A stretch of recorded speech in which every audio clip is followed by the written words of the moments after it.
dipanggil untuk memimpin.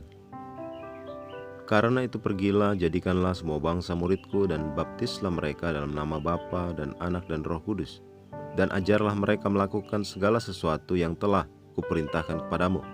Dan ketahuilah aku menyertai kamu senantiasa sampai kepada akhir zaman.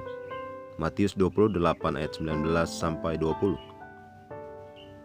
Dalam upaya kita untuk menginjili dunia, kita harus penuhnya memahami tindakan, pembelaan dan kepemimpinan yang nyata. Yesus berkata, "Karena itu pergilah dan jadikanlah semua bangsa." Artinya kita harus menjadikan bangsa-bangsa sebagai murid. Kata bangsa-bangsa berasal dari bahasa Yunani ethnos. Ethnos mengacu pada kelompok yang berbeda dengan beberapa faktor umum yang menyatukan mereka.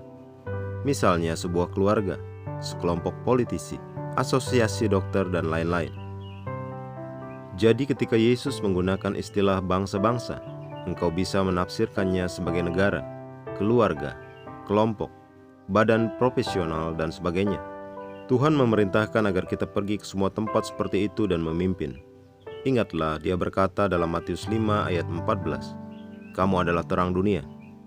Engkau adalah pemimpin di duniamu. Ambil peran sebagai protagonis atau tokoh utama." Protagonis adalah seorang pembela atau juara dari tujuan atau ide tertentu. Salah satu cara protagonis bekerja adalah melalui inovasi. Engkau membuka pikiranmu dan menemukan cara baru untuk masuk dan maju dengan Injil. Sebagai protagonis, kembangkan cara dan strategi yang lebih muktahir untuk kemajuan kerajaan. Selalu pikirkan bagaimana engkau dapat menjangkau lebih banyak orang atau seluruh bangsa untuk Tuhan.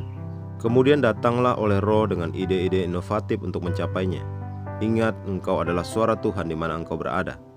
Dia mengirimmu ke dunia itu sehingga engkau dapat menunjukkan kepada orang lain bagaimana menjalani kehidupan kerajaan.